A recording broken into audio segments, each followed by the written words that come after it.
Hi, this is Tim of the 1916 Company. Welcome and thanks for logging on. If you love this watch, email me, Team Mosso at the1916company.com for purchase pricing and availability questions concerning this watch.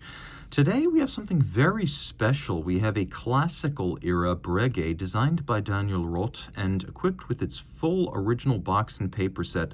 This, of course, is the reference 3050 automatic perpetual calendar. It's a 3050 BA in yellow gold, and it's rare for a watch from this era to come with a full set. Generally, those get parted from the watch early on. And what's fascinating about this model is its historical significance. The presence of Daniel Roth at Breguet from 1973 till the end of the 80s meant that the watches designed during those years are products of his imagination and creative instincts.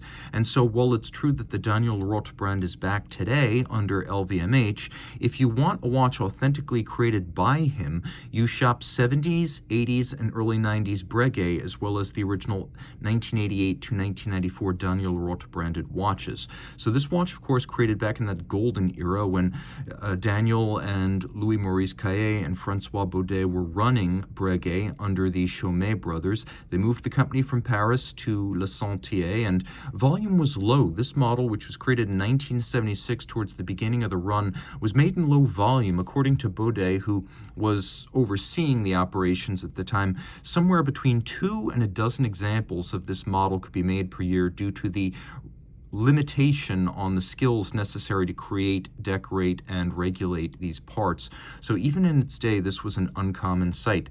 Now, the one you see in my hand has the pre-August 1st, 1995 hallmarking on it. You can see that right between the lugs. It's the head of the woman, the Helvetic head. And so this watch also features a sapphire cabochon, something you would have seen on watches made between the late 80s and the late 1990s. The very earliest versions had flat crowns without branding. Much later, late 90s through 2000s, you would have seen a flat crown with a Breguet B. So these cabochon crowns were late 80s through late 90s, and we know that this one, or at least this case, was made before August 1st of 1995, so we have a good sense of the time period in which this watch was made. It is in yellow gold, 36 millimeters in diameter. I measure it 8.1 millimeters thick, 42.8 millimeters lug to lug, and then 18 millimeters is the spacing between the lugs. So the 3050 Perpetual, a lovely watch, traditionally sized, but with those distinctive Breguet welded straight lugs, it does have more presence on the wrist. You can see it does not look like a lady's watch. It does not look over-refined, petite, or lacking in power. It is a charismatic thing with a air de famille among the Breguet watches of the Daniel Roth era, but also a timepiece that's beginning to take on the aura of vintage. And I think you can rightly say things designed during the 70s, sold during the 80s and early 90s, can be considered vintage from the vantage point of 2025. Now, it's a flat watch with a domed bezel. It'll easily slide underneath the cuff, and I would recommend this watch for a wrist as small as 13.5 centimeters circumference. So a power watch for him and for her. We have it on a modern Breguet strap with calf skin on the bottom, no crimping, no gouging. We have large rectangular scale alligator leather on the top, black matte finish, monotone stitch, some bolstering or stuffing to give it volume with a folded edge. We've got a buckle that is a Breguet part, and you can see it has the original maker's mark on the bottom. And unless I'm mistaken, I think that's G. I think that is G or RG.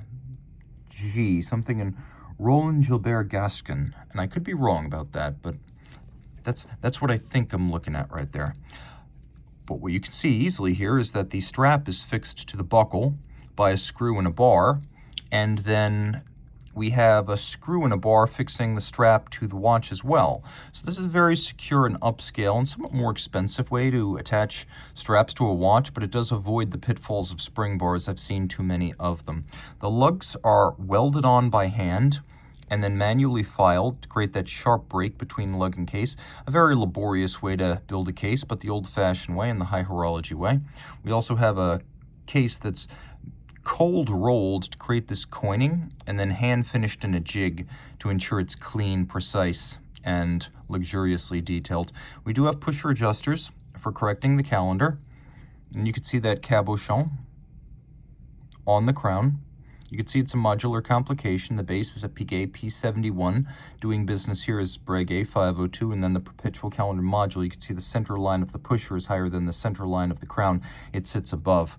The dial is made of solid gold. It is lathe turned, and there are several different cuts, so a laboriously created hand guilloche. It's also nicely balanced. Not all of the Breguet Perpetual Calendars were visually this balanced. It's actually based on a pocket watch created by Daniel Roth during his school years. So while the language is Breguet, the layout of the dial is actually Daniel's. Now, also important, it's a solid disc of gold, but look at all the different cuts. You can see it is elaborately detailed with many different distinct textures, shades, focal planes, colors, even materials, as we have these fire-blued steel hands. Now, there's one element I want to call your attention to. There's a little bit of a mark on the leap year phase disc of the Perpetual Calendar. Again, this is a vintage watch in very good condition. This is one of the few blemishes. Perpetual Calendar, so it does not need to be reset when you encounter irregular length months or leap years. It can deal with that until the year 2100. The moon phase has a duration of 122 years between settings. Though you cannot see what's under the case back, I can tell you what it is. The 502 is based on a Breguet P71, which is a quirky open barrel 3/4 rotor type movement that's about 2.4 millimeters thick as a base caliber, allowing for a very thin watch even with a modular complication. So it winds a single barrel 45-hour power reserve. It beats at 3 hertz, 35 joules. It is adjusted in 6 positions, and of course it is finished to a Breguet standard in this application. Even though you cannot see it underneath the solid gold case back, it is a very accomplished execution. So it is the 502 based on the Breguet P71 3/4 rotor automatic. Pardon me, did I say 6 position? It is a 5 position adjustment, and again, a 45-hour power reserve. 30 meters water resistant in its day. I would not test that theory today, as this is now a vintage dress complication. This is one to wear basically any other time. This is a timepiece that, because of its smaller size, doesn't have the punchy extrovert presence of a large modern gold watch. I always thought that yellow gold looks best in smaller sizes and vintage, and this watch is both. A historic document from a great era of Breguet watchmaking. Reach out to Team Mosso at the 1916company.com for purchase and pricing details.